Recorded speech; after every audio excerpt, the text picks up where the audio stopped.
wabarakatuh. Dan kelompok 1 ingin mempresentasikan tentang mendeskripsikan hubungan donasi geografis dengan kedatangan kolonialisme dan imperialisme di Indonesia. Saya Zenatulia sebagai moderator. Saya Tiara Matia sebagai pemateri 1. Saya Jenya Melia Safitri sebagai pemateri 2. Saya Reda Melia sebagai pemateri 3. Untuk mempersingkat waktu, persilakan pemateri 1 untuk menjelaskan pematerinya. Iya benar. Lo.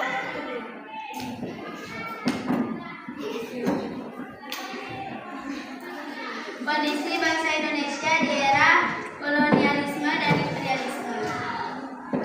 Di antara bangsa-bangsa tersebut, Belanda merupakan negara yang lama berada di Indonesia. Hingga akhirnya mereka membuat perusahaan dagang di Indonesia. 1. VOC merupakan perusahaan dagang tersebut. VOC didirikan pada tanggal 20 Maret 1602 oleh Johann van Oldenburg. Pada tahun 1799, VOC bangkrut karena pegawai VOC banyak yang melakukan korupsi, menanggung utang akibat perang, dan kemerosotan moral para pegawai.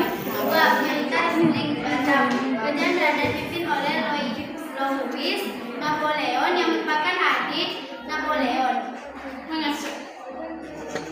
Mengangkat Gubernur Jenderal Herman Willem pada tahun 1808 untuk mempertahankan Pulau Jawa dari serangan Inggris. Tugas lainnya adalah memperbaiki tugas rakyat selaras dengan cita-cita revolusi Prancis. Selanjutnya akan dilanjutkan oleh pemateri 3.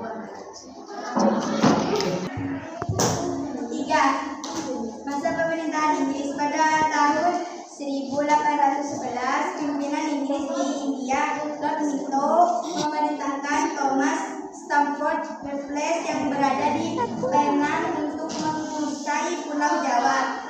Penjajahan bangsa Inggris tidak berlangsung lama. Sejak tahun 1811, Inggris menyerahkan kembali kekuasaannya kepada Belanda. Indonesia kembali berada di bawah kekuasaan Belanda. 4. Masa pemerintahan Belanda. Van der Kleppe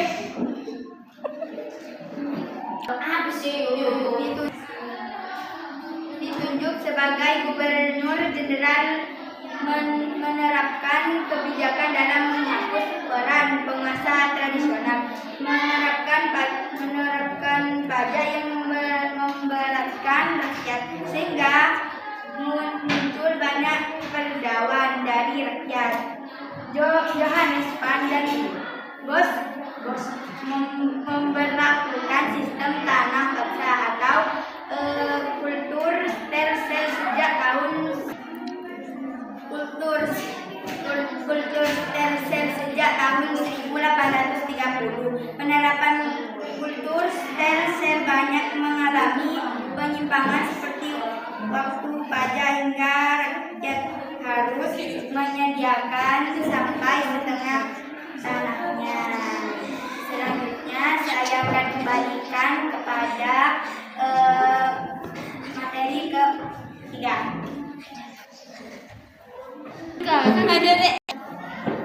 Pada tahun 1870, tanah paksa dihapus dan diganti politik itu yang tertuang dalam buku Agraria tahun 1870.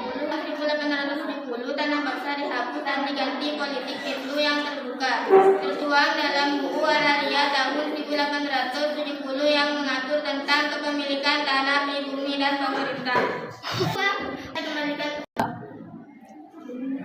Selanjutnya akan dikembalikan lagi ke Cukup sekian presentasi dari kami, kurang lebihnya mohon